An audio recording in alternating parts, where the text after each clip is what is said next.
Yes, it's true that after the Maidan, people expected reforms to happen fast, to be swift, but it has not been the case.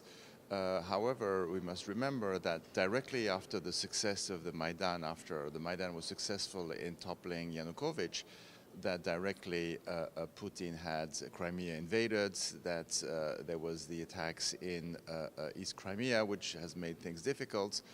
Putin has done everything to destabilize the young Ukrainian democracy, but presidential elections took place, parliamentary elections took place, so each election that takes place is a victory for democracy and a defeat for Putin. And I have to say, since the parliamentary election, since there has been a new government, at last the pace has started to pick up. And I have to say that in the last 3 months, there have been an enormous legislative effort. There are many laws that have been voted. So I would say it's true that the pace has been slow, but it has been accelerating. So there are really reasons to be optimistic. So I think there is a desire for implementation, but the team of reformers is relatively small. And so because implementation is going to be difficult, what is the solution? I think the only solution is to have a big constitutional change in Ukraine.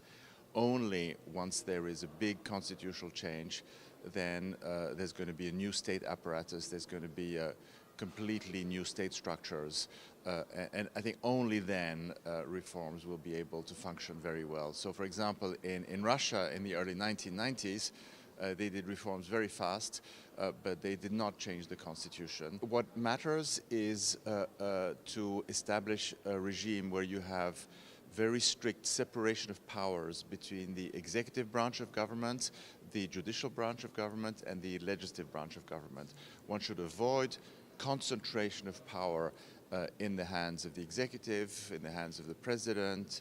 One should avoid the judicial branch to be under the control of the executive branch.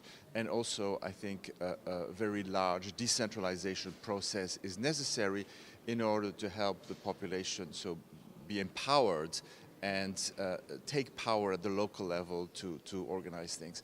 So from that point of view, I think the Constitutional Commission that is supposed to end its work by September, in my view, is not enough. In my view, what Ukraine needs is a very broad initiative for constitutional change. There needs to be a constitutional assembly with members of parliament, with local politicians, but also members of civil society, of NGOs, of all sorts of organizations. They need to decide commonly on a new constitution. Their deliberations should be televised, so there should be no secret negotiations, and members of a constitutional assembly should go there trying to help their country to come with the best constitution possible. In the end, there is no one optimal constitution. What matters is that the process be transparent, be inclusive, and it's going to take time. It takes some time, but if Ukraine has a constitution that it can be proud of, then there's going to be legitimacy, then laws that will be voted will be implemented.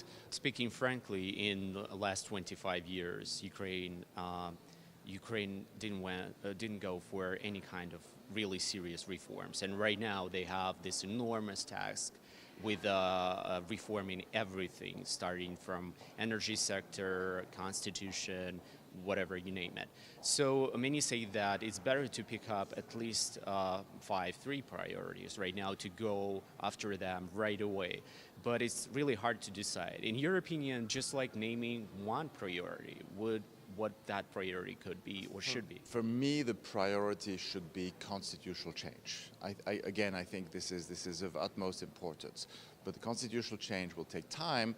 Things that are important that can be done on a direct basis, the current government can do that, is deregulation, eliminate wasteful regulations, eliminate wasteful agencies, cutting part of the civil service. So there are direct measures, the